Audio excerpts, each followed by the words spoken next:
Ufanelwe indumiso ngoba ngekho omunye singamdumisa ngaphandle kwakho. Sidumisa wena nasebusuku siletha izibongo kwelakho igama.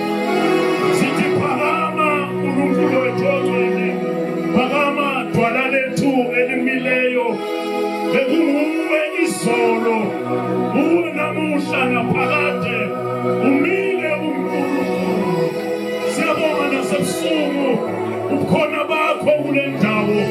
Siyathobisa uNkulunkulu wethu imphefumulo imoya yethu. Siyithobisela kwenakho igama.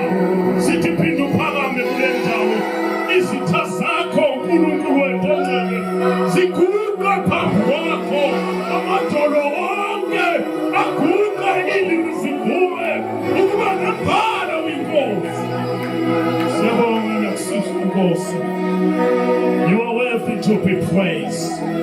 We glory in your name. We worship you. We come together with total humility and total surrender to your name. We want to tell you, you are holy, O God. You are holy, Father.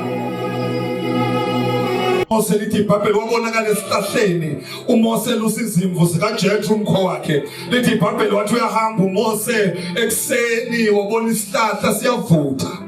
Mfundisi ushaya ngineqiniso ukuthi uMose azange simangazi isihlahla esivuthayo ngoba vele ehlane kunabantu abashisayo nababhemayo. Kungenzeka ukuthi izihlahla zingasha.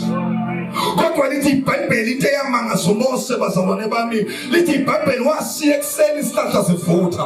Wathi surely lesi sihlahla it will burn down and perish ngoba nasi isihlahla siyavutha. Kodwa lithi iBhayibheli uMose mayebuya ntambama ngo-5 ephethe ehambana inkomo zakhe kanye nezimvu mama. Lithi iBhayibheli wathola uMose isihlahla silokhu sivuthile nje njalo.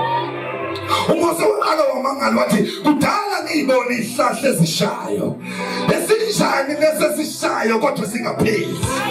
Kanti phansi kwesihlahla sekuhleli omdala weyinsuku, sekuhleli u-Alpha no-Omega, imibona bakholwayo, imbandeka kaDavide, u-Alpha no-Omega, onguye ozoba nguye naphakade uYesu. Kodwa uMose esinjani lesi sihlahla esingapheli. Bese lithi iBhayibheli bakumasemulo wadecide adecide uNkulunkulu futhi akamemezanga engakadecide. Lithi iBhayibheli wadecide uMose wathi angisondele ngisibheke ukuthi kodwa siyasha why singapheli. Ngoba bonke abembethwe izulu, abembethwe uJehova, noma bengasha noma bengaba nayinkinga kodwa bapheli. Abasisiba abantu baphela, asisiba abantu bakufela inkingeni. David angajabuli ngamsitha sami. Athi noma ngawaka isikhombisa kodwa ngizovuka isikhombisa. Kunabantu uNkulunkulu azobavusa etetini. Kunabantu uJehova azobavusa eThakane. Kunabantu uSathane acabanga ukuthi uqedile ngabo. Kodwa nemvuselelo ingapheli. Izinto zabo zizovuleka. Ngegama likaJesu.